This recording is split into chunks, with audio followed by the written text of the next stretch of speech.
Selamat malam, Bapak Ibu yang terkasih. Selamat malam, Bu. Ya, pada malam hari ini saya diberikan sebuah tema yang cukup menarik ya, sekaligus menantang ya.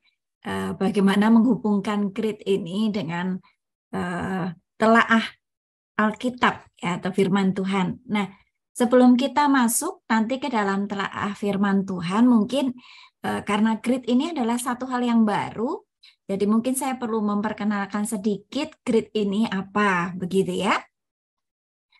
Baik. Nah, Bapak Ibu yang terkasih, sebelumnya saya akan menunjukkan beberapa fenomena yang terjadi di sekitar kehidupan kita, di mana grid ini begitu dibutuhkan ya. Grid ini dibutuhkan dan ketika grid ini tidak ada gitu ya, atau grid ini begitu lemah, maka yang terjadi adalah hal-hal yang berikut kita akan lihat ya. Nah, jadi salah satu tantangan bagi generasi-generasi sekarang ini itu adalah lemahnya komitmen. Ya, komitmen untuk menyelesaikan satu tugas itu sampai tuntas. Dan kemudian yang terjadi adalah adanya sikap mudah menyerah gitu ya, gampang give up gitu ya. Ketika menyelesaikan satu tugas di mana dirasa tugas-tugas itu sangat memberikan pressure gitu ya, atau tugas-tugas itu mengalami jalan buntu, atau tugas-tugas itu sulit ya menghadapi tantangan gitu ya, dan juga menghadapi halangan. Nah, jadi ini adalah sebuah isu aktual yang ada di tengah-tengah kita, Bapak Ibu. Ya, ini berita-beritanya juga berita-berita yang cukup baru yang Bapak Ibu juga bisa temukan di dalam surat kabar ya, berkaitan dengan bagaimana ketika seorang anak gitu ya, atau seorang dewasa itu um, tidak memiliki kekuatan di dalam gridnya gitu ya. Nah, yang pertama adalah kasus ini ya, tentang anak yang membunuh ayahnya ya, di Indramayu. Ini gara-gara warisan begitu ya. Jadi kemudian yang kedua, ini ada kasus yang lain lagi Bapak Ibu, tentang bagaimana seorang ibu yang merencanakan ya, mengajak ya anaknya untuk mengakhiri hidup. Kalau ini tadi kasusnya adalah seorang anak yang membunuh orang tuanya, sementara ini adalah seorang ibu yang bunuh diri dengan mengajak anaknya ya mengakhiri hidupnya dengan menenggak racun yang dicampur dengan kopi.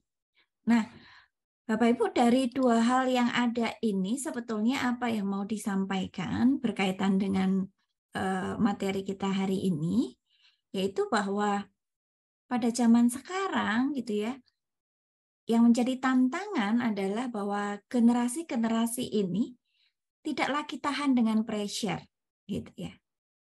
Merasa buntu kalau menghadapi masalah gitu ya. Karena nggak tahu lagi mesti ngapain. Kemudian kemauannya itu cari jalan yang cepat gitu ya untuk menyelesaikan masalahnya. Nah, satu-satunya yang terpikir adalah ya menghilangkan saja masalahnya gitu ya. Kalau dia melihat bahwa oh, cara menghilangkan masalahku adalah dengan menghabisi orang tuaku, maka dilakukanlah tadi ya tindakan kriminalitas tadi. Kalau yang dianggap menghilangkan masalah adalah dengan bunuh diri, nah maka itulah yang dilakukan. Nah, jadi Bapak Ibu, dari kisah-kisah yang actual ini kita bisa melihat bahwa grit itu memang penting dimiliki seseorang ya. Karena ada orang-orang yang nggak tahan pressure, merasa buntu, kalau ada masalah harus ngapain gitu ya.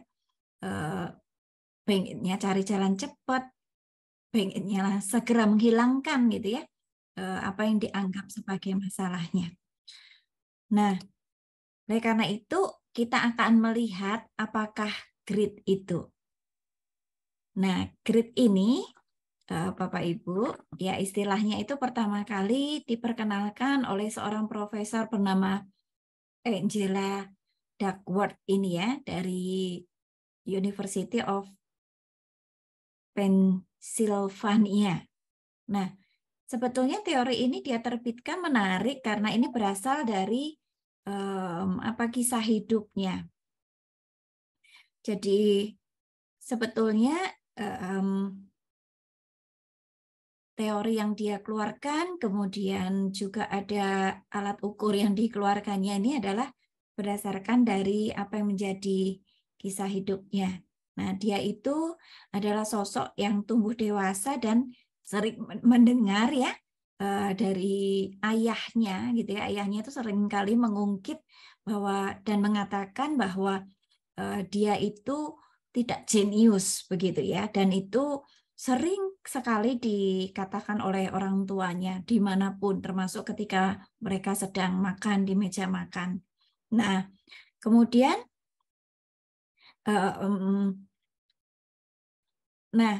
yang dia lakukan adalah seringkali ketika orang tuanya itu mengatakannya, dia suka pura-pura nggak mendengar begitu ya.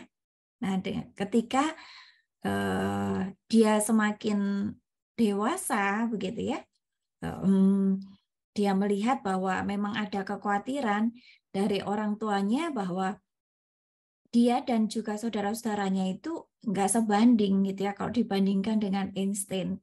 Bahkan ayahnya itu khawatir bahwa anak-anaknya ini mengalami suatu kemunduran dalam intelektual begitu ya, sehingga membatasi apa-apa yang mau mereka capai dalam hidupnya.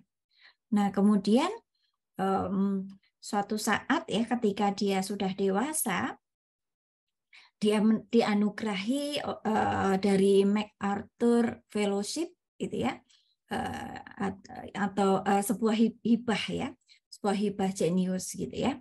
Nah, kemudian ketika dia menerima pemberitahuan itu bahwa dia menangkan MacArthur ini, tentu apa ya, dan ketika mendapatkan itu, dia memang sengaja tidak memberitahu siapa-siapa begitu ya. Nah, sampai suatu saat dia memberitahu orang tuanya tahu berita ini dari media massa ya. Nah, jadi ketika pagi hari ya hibah MacArthur itu diumumkan, dia sedang berjalan ke apartemen orang tuanya, dan orang tuanya mendengar berita itu begitu ya, dan kemudian dia berhadapan dengan ayahnya dan ayahnya mengatakan bahwa saya bangga padamu. Jadi sebetulnya ada banyak hal yang dia ingin katakan pada ayahnya, tapi tidak bisa keluar. Yang keluar dari mulutnya hanya terima kasih ayah. Tetapi ada banyak hal ya sebetulnya kalau dia mau mengatakan ya, dia mau mengatakan bahwa klaim ayahnya bahwa dia bukan orang yang jenius dan lain sebagainya begitu ya, itu sudah membuat sesuatu di dalam dirinya. Nah, tetapi saat itu dia sudah punya pekerjaan yang baik gitu ya, dan dia sudah mendapatkan penghargaan gitu ya, dan dari situlah ya pengalaman hidupnya sendiri itulah ya, disitulah kemudian dia berjuang untuk mengembangkan banyak wawasan dan penelitian tentang temuan-temuannya yang berkaitan dengan grit ini. Nah, jadi ini adalah dari pengalaman pribadi dari penulis dan penemu grit ini, yaitu Angela Duckworth. Nah, jadi grit ini didefinisikan sebagai yang pernah mengalami bagaimana orang tuanya itu mendidiknya dengan mengatakan bahwa dia tidak jenius begitu ya. Nah, grit ini Bapak Ibu didefinisikan sebagai oleh ini ya Duckworth sebagai kemampuan seseorang untuk mempertahankan ketekunan dan semangat di dalam mencapai tujuan jangka panjangnya. Nah, dan grit ini bukan hanya sekedar bekerja keras, tetapi usaha yang panjang untuk mendapatkan sesuatu. Nah, Bapak Ibu, ini adalah 4 dimensi dari grit gitu ya. Growth, ya, kemudian resilient, kemudian insting, dan juga renasi, begitu ya. Jadi nanti kita akan melihatnya satu persatu. Nah, dari grit ini sendiri sebetulnya dia ada 2 dimensi. Dimensi yang pertama itu adalah passion. Passion itu adalah minat, konsistensi terhadap sebuah minat. Jadi ini menunjukkan pada bagaimana seseorang itu bisa mempertahankan usahanya pada sesuatu yang sudah dia minati ya dalam jangka waktu yang panjang. Passion ya. Nah, kemudian perseverance ini adalah kegigihan ya dalam berusaha. Ini mengacu pada kemampuan seseorang untuk terus gitu ya bertahan menghadapi tantangan apapun sampai dia mencapai tujuannya gitu ya.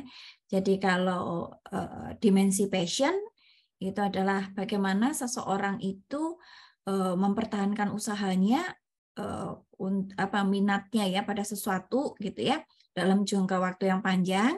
Kalau perseverance ini kegigihan dalam usaha ini maksudnya adalah bagaimana seseorang itu berjuang untuk menghadapi berbagai macam hal supaya dia tetap mencapai tujuannya. Nah, kemudian ada 4 tipologi dari grit ini. Ya, jadi ada tipe achiever ya. Tipe ini adalah apa yang ingin dicapainya dan dia adalah sosok yang paham apa yang ingin dicapai dan dia mampu menetapkan tujuan jangka panjangnya. Dan para achiever ini tekun, ya, tidak mudah menyerah saat menghadapi tantangan, kendala, persoalan, sehingga mereka terus bisa bekerja keras untuk sampai mencapai pada tujuannya. Nah, tipe yang kedua itu adalah planner. Ya, orang dengan tipologi ini tahu apa yang ingin dicapainya dan mampu menetapkan sasaran jangka panjangnya. Tetapi mereka kurang tekun kalau dibandingkan dengan achiever ya di dalam berupaya untuk mencapai sasarannya itu. Nah, tipe yang ketiga adalah eksekutor. Tipe eksekutor ini adalah sebetulnya orang yang tekun, berupaya mencapai target, namun belum memiliki pemahaman tentang minat dan arah yang ingin dia capai. Sehingga dia mudah sekali, Bapak Ibu ya, berganti arah, berganti tujuan sebentar ke sana, sebentar ke sini ya. Jadi eksekutor ini butuh bimbingan orang lain untuk menetapkan apa yang menjadi sasarannya. Nah, lalu tipe yang ketiga adalah pivoter ya. Tipe ini belum mengenali minat pribadinya secara spesifik sehingga belum bisa menentukan arah tujuan yang mau dicapai. Dan dia adalah sosok yang mudah menyerah saat menghadapi kesulitan. Mereka akan cepat kehilangan semangat dan butuh dukungan orang lain untuk kembali fokus dalam mencapai tujuannya. Nah, kira-kira kalau digambarkan dimensi dan tipologi grit tadi seperti ini ya. Jadi growth dan instingnya begitu ya. Itu di sini kita bisa lihat dari memiliki konsistensi dan minat ya, belum memiliki konsistensi dan minat, di sini memiliki kegigihan berusaha, di sini belum memiliki kegigihan berusaha, maka achiever ini adalah sosok yang punya konsistensi terhadap minat dan punya kegigihan berusaha. Sementara eksekutor belum punya konsistensi minat atau passionnya tadi lemah ya, konsistensi minat ini passion ya, eksekutor ini passionnya lemah gitu ya, tetapi dia punya kegigihan dalam berusaha gitu ya, perseverance-nya tinggi begitu ya. Nah, sementara planner, nah kalau planner ini dia passion-nya punya gitu ya, tetapi kegigihan dalam berusahanya belum gitu. Sedangkan pivoter ini dia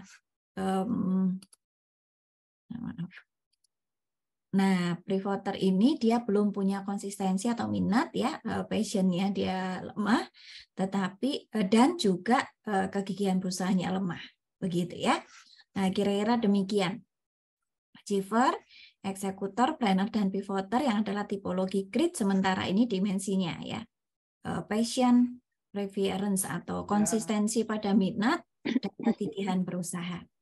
Nah, Bapak Ibu, menurut Duckworth ini ya, ini sebagai penutupnya untuk bagian grit ini, menurut Duckworth ada beberapa karakteristik ya yang umumnya dipunyai oleh orang yang punya grit tinggi.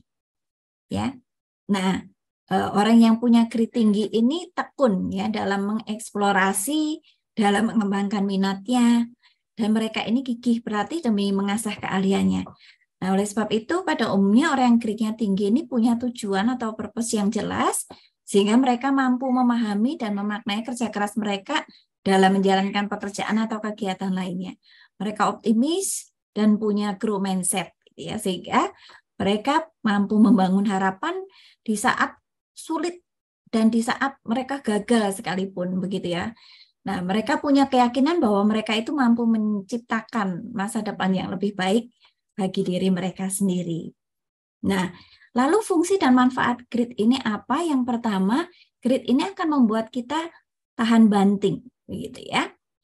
Jadi punya impian besar itu berarti juga harus tahan banting dalam menghadapi tantangan. Semakin tinggi impian, semakin banyak tantangan yang dihadapi. Nah, dengan grit yang tinggi, dia akan bisa bertahan dengan apa yang disukai, dengan passionnya, dengan hal yang merupakan passionnya. Lalu kalau dia ada satu pengalaman gagal, itu tidak akan membuatnya menyerah dan tidak akan membuatnya berhenti, tapi justru dijadikan sebagai pembelajaran untuk bisa bangkit dan mengejar mimpinya kembali, begitu ya. Nah, ketika seorang pernah gagal dan berusaha bangkit lagi, maka di sana ada suatu social emotional learning gitu yang terjadi ya, yang pada akhirnya juga membuahkan grit untuk orang itu. Nah, social emotional learning ini adalah proses pengembangan kesadaran diri, pengendalian diri, dan keterampilan interpersonal yang terbentuk dari pengalaman tertentu yang dialami oleh seseorang, termasuk tadi ya jatuh bangun, kegagalan, menghadapi tantangan yang berat, dan lain sebagainya. Nah, grit ini berkaitan dengan grow mindset, ya, sebuah pola pikir untuk terus tumbuh, berani menerima tantangan, dan senang belajar akan hal-hal baru. Nah, kira-kira gambarannya begini. Jadi ada orang itu dengan grow mindset, tetapi ada orang dengan fixed mindset. Nah, kalau orang-orang dengan fixed mindset itu dia menghindari tantangan, tetapi grow mindset itu merangkul tantangan. Kalau fixed mindset itu mudah menyerah, sementara grow mindset itu gigih dalam menghadapi rintangan. Fixed mindset itu melihat effort sebagai hal yang tidak berguna, sementara grow mindset melihat effort sebagai jalan untuk menjadi seorang ahli, pakar, begitu ya. Orang yang fixed mindset itu menolak kritikan, sementara grow mindset itu belajar dari kritikan. Kemudian yang fixed mindset itu merasa terancam oleh kesuksesan orang lain, sementara grow mindset dia akan belajar dan mencari inspirasi dari kesuksesan orang lain. Nah, kira-kira demikian ya, grow gitu ya, bagian dari grit, bagian G, grow-nya itu ya. Jadi grow mindset. Nah, yang kedua, grit ini akan membantu kita untuk fokus ya pada tujuan. Jadi membantu fokus berkaitan dengan apa? Jadi kita jadi tahu apa yang ingin kita capai ya, sehingga kita hanya mengerjakan hal-hal yang memang perlu dilakukan untuk mewujudkan apa yang ingin dicapai. Jadi tidak banyak terganggu dengan urusan lain di luar tujuannya. Nah, grit yang tinggi ini membantu untuk kita kreatif dalam mencari solusi dan bagaimana mencapai tujuan. Yang ketiga, grit ini memberi kesempatan orang yang sama pada setiap orang untuk berhasil. Jadi setiap orang tuh punya kesempatan yang sama untuk berhasil. Jadi enggak istilahnya enggak ada orang yang minder gitu ya dengan keberadaan dirinya. Jadi kesuksesan itu bukan hanya milik orang yang berbakat, yang talented gitu ya. Tetapi memang faktanya banyak orang yang berbakat yang bisa dikalahkan oleh orang yang tekun, orang yang punya semangat yang tinggi, serta orang yang tidak mudah menyerah dalam menghadapi tantangan gitu ya. Jadi kesuksesan itu bukan hanya milik orang yang berbakat. Jadi ada orang-orang yang tidak berbakat pada satu bidang, tapi dia tahu betul apa yang dia sukai dan dia mempelajarinya terus-menerus gitu ya. Lebih effortnya itu lebih daripada orang yang berbakat untuk mempelajari hal-hal itu, kemudian pada akhirnya dia mahir. Nah, maka dia juga akhirnya punya kesempatan yang sama dengan orang yang berbakat itu untuk sukses di dalam pekerjaannya. Jadi, kemudian kita akan melihat ya bagaimana grit ini kalau di dalam perspektif Alkitab. Nah, Bapak Ibu, mari kita mulai membuka bagian firman Tuhan yang akan kita tekuni malam hari ini, yaitu yang pertama di dalam Filipi 4 ayat yang ke-13 ya, berkaitan dengan grit dalam perspektif Alkitab, mengatakan segala perkara dapat kutanggung di dalam Dia yang memberi kekuatan kepadaku. Nah, Filipi 4 ayat 3 ini mengatakan apa? Bahwa kita dapat bertahan dalam segala keadaan itu karena kekuatan yang berasal dari Tuhan. Ya, jadi Paulus itu tidak mengajarkan bahwa persoalan kita itu akan hilang. Ya. Persoalan kita akan steril jika kita mengandalkan Tuhan. Tetapi Paulus mengajarkan kepada kita untuk gigih bertahan ya, grit ya, dalam semua keadaan, karena ada kekuatan dari Tuhan. Nah, kita memerlukan kekuatan Kristus di dalam keadaan apapun, baik kekurangan maupun kelimpahan. Kekurangan bisa menyeret kita pada kekhawatiran atau pencurian, kelimpahan bisa menjebak kita pada kesombongan dan ketamakan. Oleh karena itu kita perlu kekuatan Kristus di dalam kekurangan maupun kelimpahan. Nah, Filipi 4 ayat 13, sekali lagi di situ ada kata-kata yang menarik bahwa segala perkara dapat kutanggung di dalam Dia yang memberikan kekuatan padaku. Nah, kata di dalam Dia ini menarik Bapak Ibu karena mau menekankan pada posisi kita yang ada di dalam Kristus. Ketika posisi kita ada di dalam Kristus, maka kita akan aman bertahan di dalam Kristus. Jadi Kristus secara personal atau pribadi ini memberikan kekuatan pada kita. Dan Kristus itu terus-menerus bekerja di dalam kita. Jadi kita tidak hanya berada di dalam Kristus, tetapi kita juga menikmati kekuatan yang nyata gitu ya dari Kristus.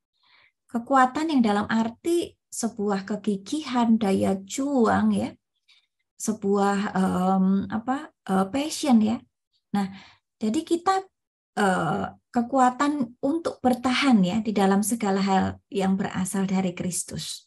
Yang kedua, kita dapat di dalam Roma 12 ayat 2 dikatakan bersukacitalah dalam pengharapan, sabarlah dalam kesesakan, dan bertekunlah di dalam doa. Jadi poin yang kedua adalah kita dapat bertahan dalam segala keadaan itu dengan 3B, Bapak Ibu ya. Yang pertama itu bersukacita, yang kedua itu bersabar, yang ketiga, B yang ketiga adalah bertekun ya. Di dalam Roma 12 ayat 2 ini mengingatkan kita bisa bertahan dalam segala hal dengan bersukacita, bersabar, dan bertekun.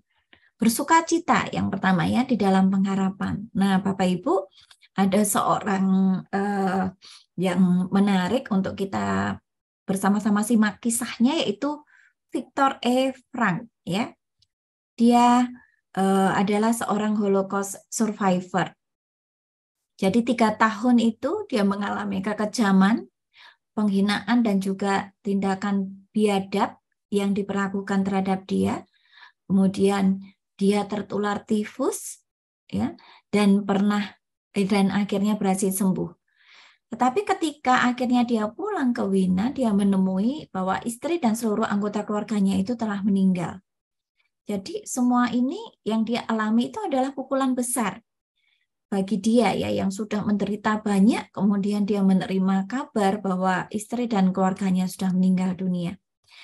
Nah, Viktor Frankl ini ada psikiater Yahudi, dia dibawa tentara Nazi ke kamp kerja paksa ya. Kemudian bersama dengan 1.500 orang lainnya, dan setiba di sana dia melihat ya dari antara 1.500 orang gitu ya, 1.300 yang mana termasuk orang tuanya, istrinya, saudaranya, itu dibawa ke kamar gas untuk dibunuh. Jadi Frank sendiri dibiarkan hidup di camp itu. Dan dia kehilangan semua orang yang dia kasihi. Nah, Bapak Ibu, walaupun dia merasa tersiksa lahir batin, Victor ini tetap mampu bertahan. Karena dia memiliki yang namanya pengharapan. Dan mengapa ya Bapak Ibu pelaut yang kapalnya karam itu bisa berpegang erat pada sepotong papan walaupun dia selama berhari-hari di samudra? Ya karena dia punya pengharapan ya. Kenapa seorang mahasiswa itu bisa mati-matian belajar siang dan malam? Karena dia punya pengharapan gitu ya. Mengapa seorang pasien tuh rela membayar biaya operasi yang mahal untuk kesembuhannya? Ya karena dia punya pengharapan gitu ya. Dan Yesus adalah pengharapan kita. Pengharapan untuk segala sesuatu yang kita alami dalam kehidupan kita. Segala persoalan yang kita hadapi dalam kehidupan kita. Kesepian, kematian, kecemasan, kekhawatiran gitu ya. Apakah kita broken heart, apakah kita depresi, ada masalah finansial, apakah kita punya satu penyakit yang menahun, apakah kita korban bully, kita mengalami addiction, ataukah kita mengalami kecemasan, kekhawatiran, ya, ataukah kita broken home, ya. Tuhan adalah pengharapan kita. Jadi di sini kita diingatkan untuk terus bersabar di dalam kesesakan kita. Ya, yang kedua ya. Nah, kata sabar ini dari bahasa Yunani-nya adalah hupomone yang berarti semangat yang dapat mengalahkan dunia. Tidak secara pasif menahan sabar, tetapi ini adalah suatu tindakan aktif, yaitu mengatasi kesulitan hidupnya. Jadi sabar yang hupomone ini bukanlah seorang yang punya jiwa yang menyerah kalah dan membiarkan dirinya itu ditenggelamkan oleh kesulitan, tetapi dia mau menghadapi kesulitan-kesulitan dan persoalan hidupnya itu penuh dengan iman dan penuh dengan usaha untuk mengatasinya, gitu ya. Dan yang terakhir adalah bertekun dalam doa. Nah, kata tekun di sini ya dalam bahasa Yunani-nya adalah proskatereo yang artinya adalah menyediakan, memakai banyak waktu untuk berdoa. Nah, Bapak Ibu, apakah ada tokoh-tokoh Alkitab yang bisa kita pelajari yang memiliki grade yang tinggi ya? Nah, di sini kita bisa melihat banyak, tetapi saya akan hanya tampilkan dua saja sebagai contohnya. Yang pertama adalah Yusuf yang dari Perjanjian Lama, yang dari Perjanjian Baru adalah Paulus. Nah, jadi perjalanan Yusuf menuju grade yang tinggi itu tidaklah mudah, Bapak Ibu ya. Kalau kita lihat perjalanannya, dia pernah dilempar ke sumur, dia pernah dijual sebagai budak, dia pernah difitnah oleh istri Potifar, kemudian dia pernah dipenjara, lalu kemudian dia diangkat menjadi penguasa atau gubernur di Mesir ya di dalam Kejadian 41 ayat 40 sampai 42. Kejadian 41 ayat 41 dikatakan selanjutnya Fir'aun berkata pada Yusuf, dengan ini aku melantik engkau menjadi kuasa atas seluruh tanah Mesir ya dalam bahasa Indonesia sehari-hari, dengan ini engkau kuangkat menjadi gubernur seluruh Mesir. Jadi perjalanan Yusuf menuju grade yang tinggi ini juga bukan perjalanan yang mudah, Bapak Ibu. Lalu di dalam Perjanjian Baru kita juga menemui tokoh Paulus yang perjalanan menuju grade yang tingginya juga tidak mudah ya. Ada saat-saat di mana tadinya Paulus itu yang bernama Saulus itu bertobat, kemudian diberi nama Paulus. Ada saat-saat dia memberitakan Injil di mana lingkungan memberitakan Injilnya itu tidak semuanya kondusif, karena mengingat dulu dia pernah menjadi orang yang mengejar-ngejar ya. Mengejar-ngejar orang yang percaya pada Yesus. Dia pernah dipenjara bersama Silas. Dia juga pernah mengalami kapalnya kandas ya ketika berlayar di Roma. Tapi ketika kita membaca 2 Timotius 4 ayat 7 yang mengatakan aku telah mengakhiri pertandingan yang baik, aku telah mencapai garis akhir dan aku telah memelihara iman, ini adalah sebuah perjalanan dengan menuju grid yang luar biasa. Di sini kita bisa lihat Bapak Ibu ya, sesuatu yang menarik ya. Jadi bahwa Kisah Para Rasul itu ditulis 62 Masehi. Sementara 2 Timotius ya, tadi yang kita baca bagiannya, 2 Timotius ini itu ditulis 67 Masehi. Ya. Jadi ada jangka waktu 5 tahun antara penulisan Kisah Para Rasul dan 2 Timotius ini. Kisah Para Rasul 20 ayat 24 di situ katakan, tetapi aku tidak menghiraukan nyawaku sekalipun, asal saja aku dapat mencapai garis akhir dan menyelesaikan pelayanan yang ditugaskan oleh Tuhan Yesus kepadaku.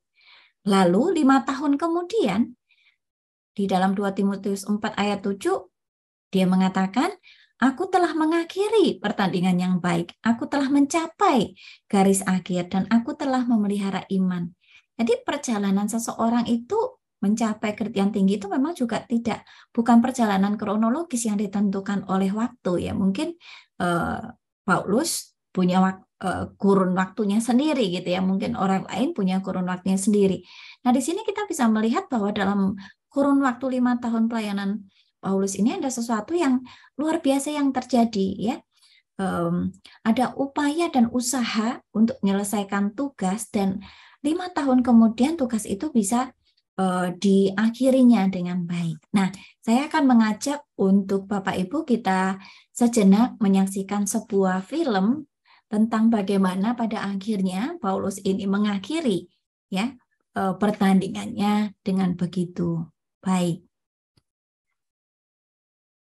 Ya, sebelumnya kita akan melihat konteksnya dulu ya. Jadi selama 5 tahun itu ada banyak tantangan. Ada banyak kesulitan, ada banyak penderitaan yang dialami oleh Paulus yang kisahnya dapat kita lihat di dalam Kisah Para Rasul dan juga 2 Timotius ini. Ya, dia pernah dilempari dengan batu, diseret keluar kota, dia pernah menderita penganiayaan dan sengsara, dan semua penganiayaan itu dia katakan kuderita dan Tuhan telah melepaskan aku daripadanya. Ya. Dan memang cara Tuhan melepaskan penderitaan-penderitaan itu daripadanya itu sangat menarik ya Bapak Ibu ya. Oke, mari kita Bapak Ibu, Kisah 20 ayat 24 ya mengatakan bahwa tetapi aku tidak menghiraukan nyawaku sedikit pun, asal saja aku dapat mencapai garis akhir dan menyelesaikan pelayanan yang ditugaskan oleh Tuhan Yesus kepadaku.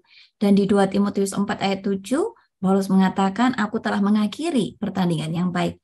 Aku telah mencapai garis akhir. Dan aku telah memelihara iman. Nah Bapak Ibu yang terkasih, lalu bagaimana dengan kaitannya dengan bagaimana kita dapat mengajarkan gitu ya tentang grid ini kepada anak-anak kita? Kita bisa melihat bahwa ada banyak tokoh-tokoh yang kita temui yang mana mengalami banyak sekali kegagalan begitu ya, tetapi mereka tidak menyerah ya. Jadi contohnya seperti Thomas Alva Edison ini sebagai penemu bola lampu, dia mengalami 10.000 kali kegagalan ya dalam percobaannya. Bahkan asistennya sudah mengatakan untuk berhenti gitu ya dari proyeknya. Tapi dia mengatakan mengapa harus berhenti karena kegagalan ini. Ya, dengan 10.000 kegagalan, saya telah belajar 10.000 cara yang tidak membawa hasil. Nah, dalam percobaan yang berikutnya lah, Thomas ini akhirnya menemukan bola lampu yang sekarang kita nikmati sebagai penerang yang kita pakai saat ini. Satu quote dari Thomas Alva Edison yang menarik adalah banyak kegagalan dalam hidup ini dikarenakan orang-orang tidak menyadari betapa dekatnya mereka dengan keberhasilan saat mereka menyerah. Nah, kemudian ada satu quote lagi, saya belum gagal. Saya baru saja menemukan 10.000 cara yang tidak akan berhasil. Begitu. Nah, kalau kita melihat juga bagaimana perjalanan dari Thomas Alva Edison di tahun 1863 sampai 1931, begitu ya. Begitu panjang perjalanan keberhasilan dalam percobaan-percobaannya ya, dan yang memakan waktu secara kronologis yang tidak pendek ya, tidak seperti Paulus tadi ya yang dalam waktu 5 tahun, tetapi ini sangat panjang. Nah, jadi Bapak Ibu berkaitan dengan resilience, sesuatu yang mungkin juga sekarang lagi booming dibahas gitu ya. Jadi resilience itu adalah bagian dari grit ya. Resilient itu adalah bagian dari grit. Kalau G tadi adalah grow, maka apa namanya, R-nya adalah resilient. Nah, jadi grit ini kalau untuk kita ajarkan kepada anak-anak ya, sederhananya karena ini saya apa namanya, kepakarannya PAUD, jadi ini saya kaitkan dengan anak-anak usia dini, anak-anak kita. Jadi grit itu adalah ketekunan dan semangat untuk mempertahankan motivasi dan tekad untuk waktu yang lama meskipun harus mengalami kegagalan dan kesulitan. Nah, lalu bagaimana kita mengajarkannya kepada anak-anak? Yang pertama adalah kita harus membangun emotional connection.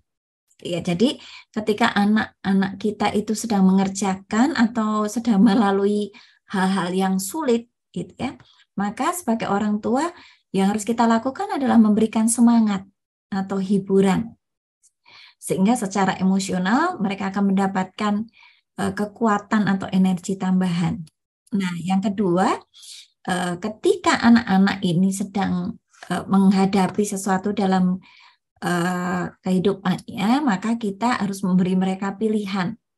Nah, memberi 2 atau 3 pilihan pada anak itu menumbuhkan rasa tanggung jawab dan juga kontrol diri atas situasi yang sedang dihadapi. Dan kemudian apapun yang dipilih anak, kita harus tulus menerimanya ya, tanpa memberikan komentar ya. Nah, kemudian yang ketiga adalah kita berfokus pada proses. Jadi membantu anak untuk mengerjakan tugas boleh gitu ya. Tapi kontribusi anak itu harus lebih besar. Dan semakin dewasa anak, maka kontribusi kita semakin kecil gitu ya. Jadi dibandingkan dengan kontribusi kita, agar apa? Agar anak itu makin lama bisa berkembang semakin maksimal. Jadi kita ini seperti seorang coach untuk anak-anak gitu ya, dengan tujuan agar suatu saat nanti kelak mereka bisa melakukannya sendiri. Demikian juga dalam tugas perkembangan iman anak-anak begitu ya. Yang kita harapkan adalah anak-anak ini lama-lama juga mengalami satu kemandirian dalam iman ya, tidak lagi bergantung kepada orang tuanya, tetapi kemudian mereka menjadi pribadi-pribadi yang bergantung kepada Tuhan. Dan itu adalah itu membutuhkan waktu dan proses, Bapak Ibu ya. Nah, karena itu saya akan tutup dengan quote dari Bapak John Wesley ini. Kita menyemangati anak-anak kita ya, tujuannya adalah kita mau menyemangati anak-anak kita supaya berjuang ya, berjuang untuk kualitas yang tak terbatas dengan melakukan yang terbaik yang bisa dilakukan dengan segenap kemampuan sampai kita sudah tidak mampu melakukannya lagi ya, seperti Paulus tadi ya, sampai kematiannya, sampai dia sudah tidak lagi bisa melakukan yang terbaik. Jadi kalau kita mau menarik secara alkitabiah, grit ini adalah sebetulnya kekuatan gitu ya, kekuatan yang memang Tuhan berikan gitu ya kepada kita ya, entah itu bentuknya apapun dalam kehidupan kita, Tuhan itu senantiasa memberikan kekuatan. Tetapi kekuatan yang Tuhan berikan itu adalah kekuatan untuk kita bersama-sama menghadapi bertahan dalam segala keadaan. Jadi bukan untuk menghilangkan persoalan, tetapi kita diminta untuk bisa bertahan ya di dalam segala keadaan. Nah, oleh karena itu, karena Tuhan sendiri yang sudah memberikannya kepada kita ya, dan juga kita sudah melihat begitu banyak teladan-teladan tokoh-tokoh Alkitab yang mereka juga bertahan ya di dalam segala kesesakan, penderitaan dan segala macamnya gitu ya. Maka kita pun diajak untuk terus bertekun, bersabar ya, dan bersukacita di tengah-tengah apa yang akan kita hadapi, termasuk masa-masa sulit yang akan kita hadapi ke depan. Karena kekuatan itu berasal dari Tuhan. Tuhanlah kekuatanku, seperti lagu yang kita nyanyikan tadi di awal. Ya, makasih Bu Werusa untuk penjelasannya dan juga kepada kita boleh memberikan kekuatan buat kita untuk menghadapi hari-hari di depan yang tidak mudah juga.